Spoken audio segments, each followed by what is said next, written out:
مشكلة صحية خطيرة ومهددة للحياة يدل عليها السعال.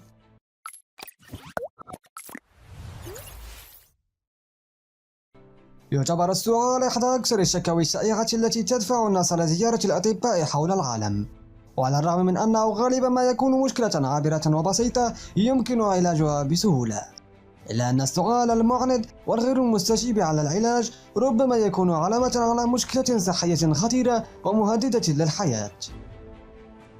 وفيما يلي سنتحدث عن أمراض خطيرة ومميتة ربما يكون السعال علامة على وجودها.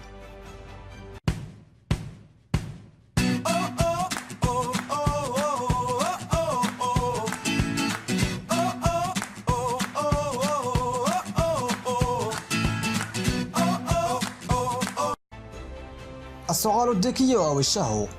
يظهر هذا السعال الوصفي بعد حوالي أسبوع من بداية المرض، والذي يكون شديدا إلى درجة تدفع المريض للتقيؤ.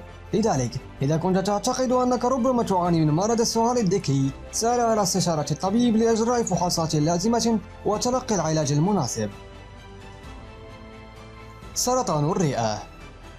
إذا كنت تعاني من السعال المستمر لأكثر من أسبوعين، خصوصا إذا ترافق مع خروج مخاط مدمى أو براحة صوتية أو ألم أثناء البلع أو ألم صدري، فمن الأفضل زيارة الطبيب لإجراء بعض الفحوصات الطبية والتأكد من عدم وجود أي مشكلة صحية خطيرة. ذات الرئة. يعتبر السعال الجاف والمستمر الذي يسوء الليلة الواحدة من الأعراض الأساسية لذات الرئة، بالإضافة إلى وجود صعوبة في التنفس وألم صدري وحرارة عالية وخروج بلغم أخضر أو أصفر اللون مع السعال. وكثيرا ما يحاول بعض الأشخاص علاج أنفسهم باستخدام بعض مضادات السعال، ولكنها في الحقيقة تزيد المشكلة سوءا كونها تمنع خروج المخاط والمفرزات من الرئة.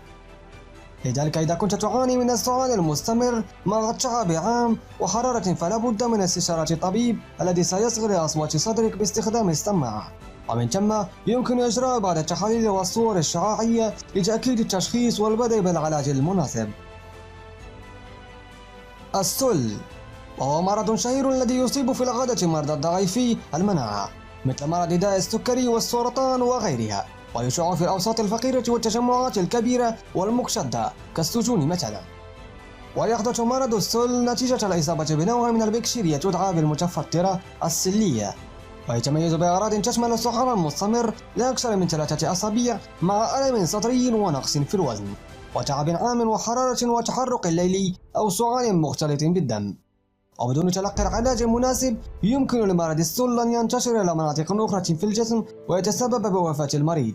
لذلك من الضروري المسارعة في تشخيص المرض عند الأشخاص المشتبه بإصابتهم به لتلقي العلاج المناسب أيضا. لا تنسى دعمنا بزر لايك ومشاركة الفيديو وترك تعليق تحفيزي والاشتراك بالقناة وتفعيل زر الجرس.